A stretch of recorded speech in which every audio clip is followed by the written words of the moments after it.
The Lord be with you. And with your spirit. Reading from the Holy Gospel according to Mark. Glory to you, O Lord.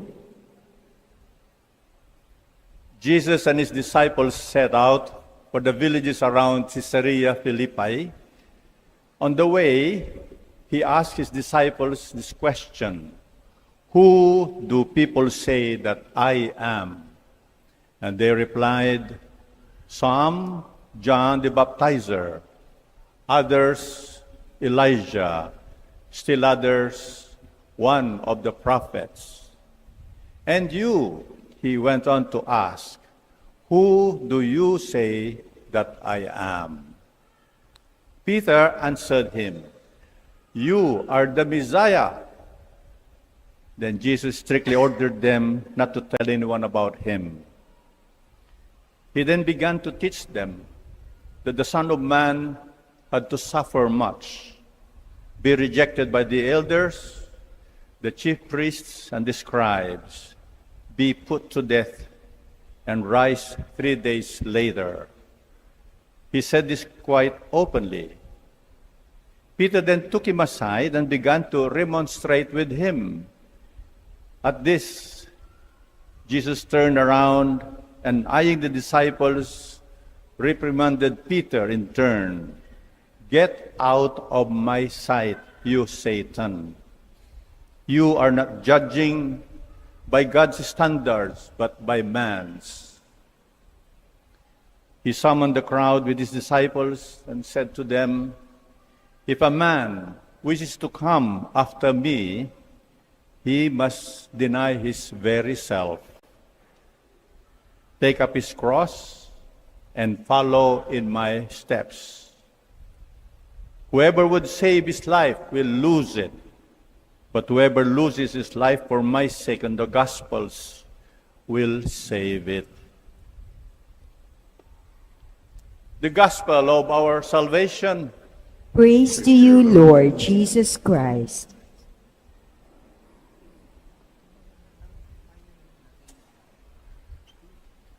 Come, Holy Spirit, bless these unworthy priests, that I may share with humility and with a heart, and that people listen with the Holy Spirit in their hearts. Come, Holy Spirit, come.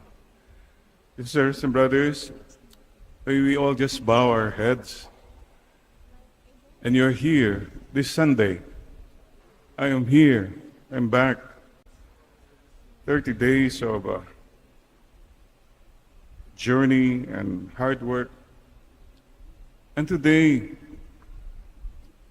the Lord asks you, why do you come here every Sunday? Or you join the online Mass? Sino ba ako para sa'yo? Who am I to you? Sino ba ako para sa'yo? You sacrifice. You keep coming back.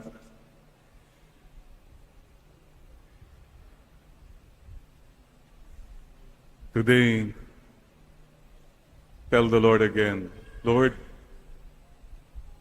kilala ko po kayo at kinikilala ko po kayo. I know you and I honor you. Sana masabi mo yan. If you come here just to walang puso, wala rin. So today, let's start with that. I am here, Lord, because I love you. I'm trying to love you. Kahit papano, Lord, mahal ko rin kayo. Kahit kulang. So maraming salamat po, Panginoon. Amen. Amen. I'm happy to be back. I'm just savoring this moment. Back to the Philippines, back to Christ the King. And, you know, yung magbiyahe ka pa ng 14 hours non-stop, anything can happen. Mabuti nga non-stop eh. Eh kung nag-stop, wala na. So yun, direct flight. Oh, sana direct na lang para hindi naman kung saan. So that's it. Thank God we are still alive.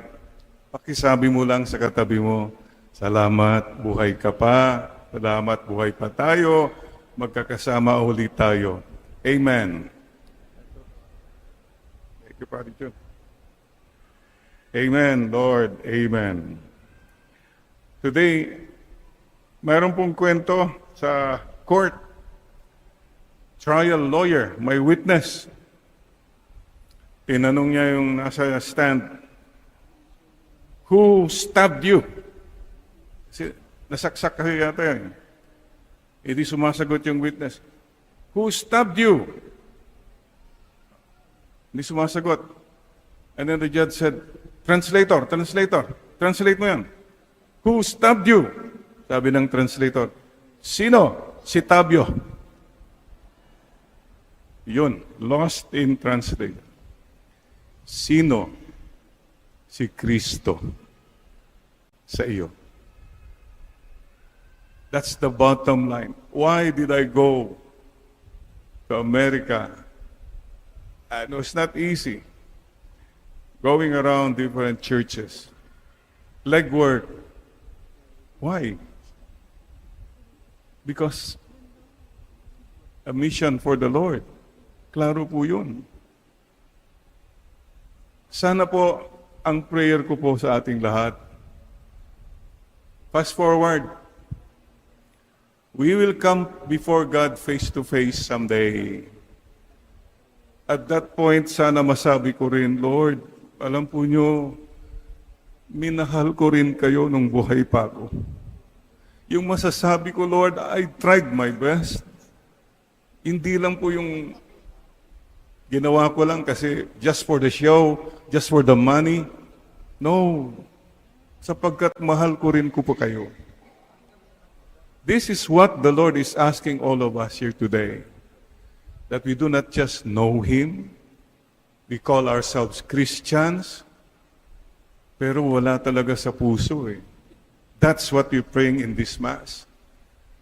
That our commitment to the Lord is more personal, more real. Not for the show, not just for the obligation, but yung masasabi ko, Lord, I did my best also. Some of you here, maybe sana at the end of your life, masabi mo, Lord, I shared my blessings to people because of you. Lord, pinatawad ko yung napakasamang kalabang ko na yon because you told me to forgive him.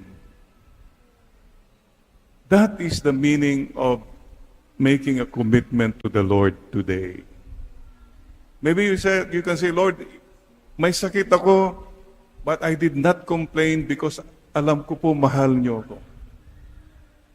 Lord, binago na ko na po yung mga sasamang ugali ko kasi hindi na ho maganda para sa iyo.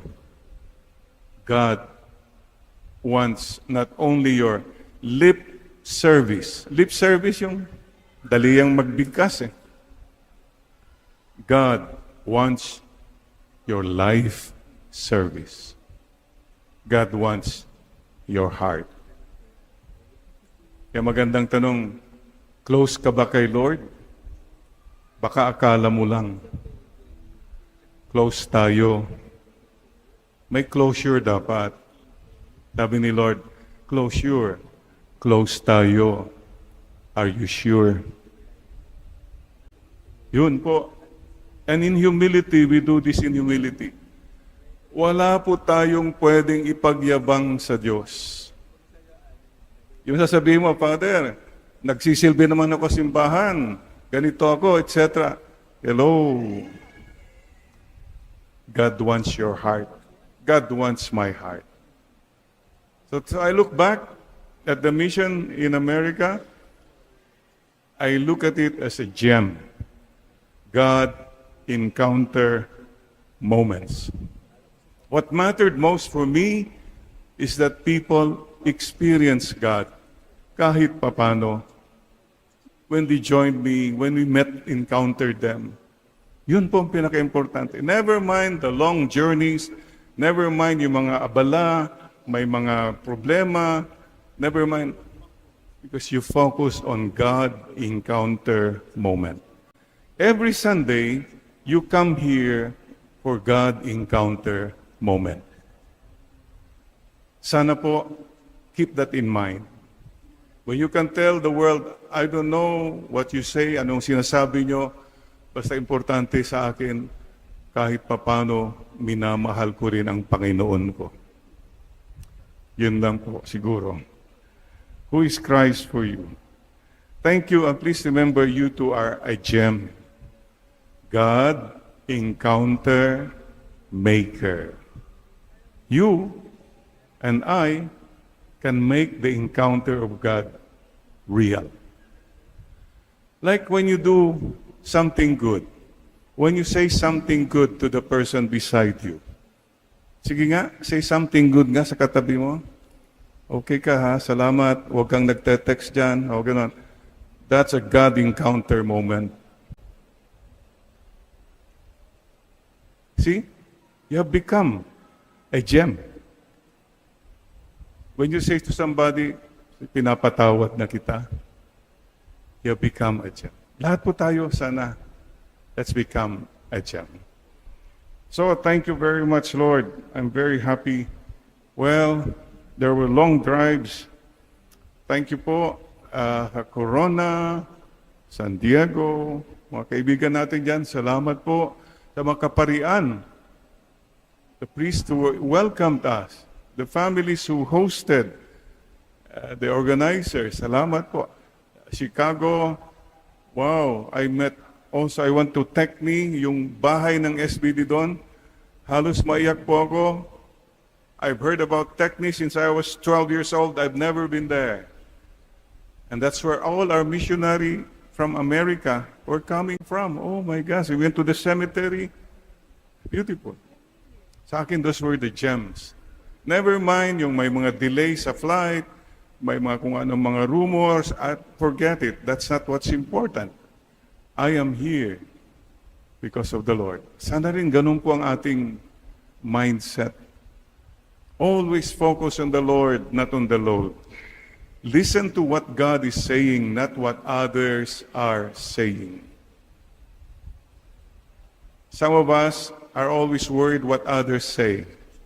Forget it. Others always say something negative. What does God say? Yun lang po, then you have peace. Kung papakinggan mo lahat ang sinasabi ng tao, wala kang kapayapaan. Huwag pong patulan. I listen to God more than anyone else. So sisters and brothers, please also, the Lord tells us today, number 1, deny yourself. If you want to follow the Lord, hindi mo ma-let go mga personal agenda mo, yung mga bad habits mo, yung mga agenda, then you have not denied yourself. You have enriched yourself. Ang dami po follower daw, pero yumaman ng katakot-takot. Nakakatakot po yun. In the name of God. Mga kapatid, deny yourself. Take up your cross. Oh, sino po sa atin ang walang cross dito? Father, wala akong cross. Baka ikaw ang cross nila. Don't be a cross to other people. May I ask you again just to bow your head? Lord, help me not to make life difficult for others from now on. Ang hirap na po ang buhay. Sana po, wag ko nang papahirapan pa ang buhay ng iba. Please make that decision. Sana walang nagdudusa, naghihirap, malungkot. Dahil sa iyo. Dahil sa iyo ba, wala nang umingiti sa bahay? Dahil sa iyo ba, palaging takot na lahat? Nagtatago, nag-play-placing na lahat? You have killed the joy. Don't kill the joy. Mga kapatid, please don't forget, take up the cross and follow Him. Sunod lang. Keep following the Lord. Focus tayo kasi susundan natin si Mama Mary, susundan natin si Lord, makakarating tayo sa ating final destination. Mga kapatid, Deny yourself, take up your cross, and follow the Lord. Pwede po bang dagdagan ko? Deny yourself, take up your cross, follow the Lord with a smile. Ang dami sa atin dito, every morning, namimili ka kung anong isusuot mo. Susuot ko ba ito? Susuot ko ba yung, ano? Ang dami ka. Ito po sa akin, pinaka-importanting decision mo every morning, magsusuot ako ng smile. Tignan mo yung katabi mo, mukhang nakalimutan yata nagsuot ng smile. Ayan. Check lang. Yan na. Minsan po, may mga debate nung seminarista kami. Magsusuot ba ako ng sutana o hindi? Susuot ba ako ng cincture o hindi na lang? Well, sa akin po, beyond that question is, sana siguraduhin mo nakasuot ka ng smile. O mayroon din, even now, a little issue, I don't know if it's little big, but mga madre, kung magsusuot ng belo or wala na lang belo. Well, for me, what matters is you wear a smile. You follow the Lord with joy. You follow the Lord, matapang ka, masungit ka, mayabang ka, sumisigaw ka. What's that? What's that? Entitlement follower.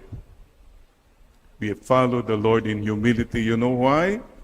Lahat tayo makasalanan. We are not better than others. Forget that mindset. We respect, we trust the goodness of God in every person. Amen, Lord. Amen. At sana till the end, sunod tayo hanggang sa walang hanggan. Persevere. Be patient, endure, and persevere till the end. And today too, let me end with saying, fools. Fools for Christ. Lahat po tayo are fools. What are you a fool? Naloko ka. Okay lang maging fool. Pero napakahirap po yung taong naloko lang, became a fool for himself. Lahat ng pera kinuha niya for himself. Lahat ng honor gusto niya for himself. That's a fool. Yun ang pinakamalaking fool talaga po. Naloko ka just for yourself. Ang dami po dyan. With all their money and power, wow! It's all about them. Tayo po, mga loko siguro, naloko na kay Lord. Okay lang yan. Lugi tayo for the Lord. Okay lang yan. It's the Lord whom we serve. Lahat naman tayo, fools eh. Better to be a fool for Christ till the end. So, wag po tayong malungkot kung tawanan tayo ng ibang tao. Parang napakatanga natin. Wala tayong alam tungkol sa kalakaran sa mundo. It's okay. I have a master. I will serve the Lord. The rest of my life, the best of my life. One lifetime. Please remember that. You have only one lifetime. The rest of my life, the best of my life. Sino si Kristo para sa iyo? Kapatid, salamat po. Every day, you tell the Lord, Lord, kayo po ang aking Panginoon. Please bow your heads. Lord, you are my Lord. I will follow you. The rest of my life, the best of my life.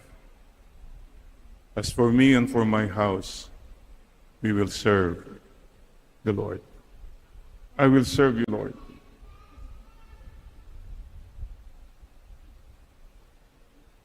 I owe you everything. Wala po akong pwedeng ipagmayabang sa inyo, Panginoon. All that I am, all that I have, and all that I have achieved, nanggaling po sa inyo.